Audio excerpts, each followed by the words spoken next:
সহিহ হাদিস অনুযায়ী তারাবির সালাত কত রাকাত? সহিহ হাদিস অনুযায়ী তারাবির সালাতের কোনো রাকাত নেই, তবে অন্তত মিনিমাম 3 থেকে 4 ঘন্টা হতে হবে। তারাবির নামাজ কত? 3 থেকে 4 ঘন্টার কম তারাবি পড়লে সহিহ হাদিস মতো হবে না। আমার জানা মতে রাসূলুল্লাহ সাল্লাল্লাহু আলাইহি ওয়াসাল্লাম 3 দিন জামাতে তারাবি পড়েছেন। একদিন ঈশার পর থেকে রাত মনে করেন প্রায় 11টা, তাহলে কয় ঘন্টা হলো? 3 ঘন্টা। পরের দিন পড়েননি, 25-এর রাত্রে ঈশার পর থেকে রাত 12টা, কয় ঘন্টা হলো? 27-এর রাত্রে ঈশার পর থেকে সেহরি পর্যন্ত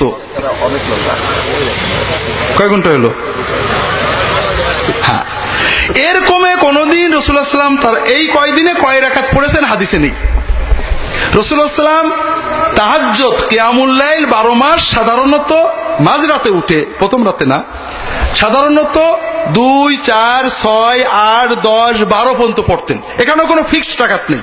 2 পড়েছেন সারা রাত, 2 পড়েছেন ফজরের আযান হয়ে গেছে, ঈশার পরে শুরু করেছেন ফজরের আযান হয়ে গেছে, 2 রাকাত শেষ করতে করতে 4 রাকাত পড়তে পড়তে 8 রাকাত পড়েছেন 4-5 ঘন্টা ধরে, 10 রাকাত পড়েছেন 4-5 ঘন্টা ধরে, 12 রাকাত পড়েছেন 4-5 ঘন্টা ধরে। তিনি 12 রাকাতের বেশি তাহাজ্জুদ কিয়ামুল লাইল সাধারণত পড়েছেন হাদিসে নেই। তবে যে 3 রাতে তারাবি পড়েছেন জামাতে, ওই 3 রাতে কয় রাকাত পড়েছেন হাদিসে নেই। কাজেই ভাই সহিহ হাদিসে আমার রাকাত জানা নেই, তবে ঘন্টা জানা আছে। আপনারা 4 ঘন্টা বা অন্তত 3 ঘন্টার কম পড়লে কারোর তারাবি সহিহ সুন্নত মতো হবে না। আমরা ফাঁকিবাজ, হানাফিরাও ফাঁকিবাজ, আহলে হাদিসরাও ফাঁকিবাজ।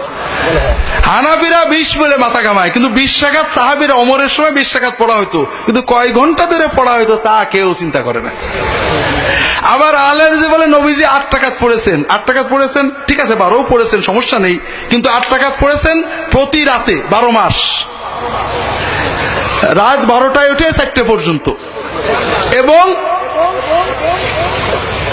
এই নামাজ পড়তে যে চোখের পানিতে বুক ভিজিয়েছেন, পা ফুলিয়ে ফেলেছেন, কথা বোঝেননি? আমরা আধা ঘন্টা 40 মিনিটে ঈশার পরেই পড়ে নিলাম, সুন্নত হলো, ফাঁকিবাজি হলো।